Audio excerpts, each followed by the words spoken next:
सजनिया बनही कहिया डोली लेके गाँव मोरा यही कहिया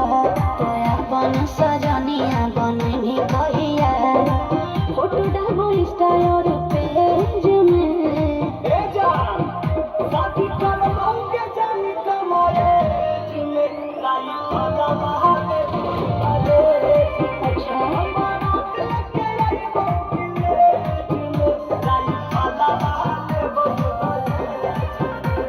बौरागी निकी रे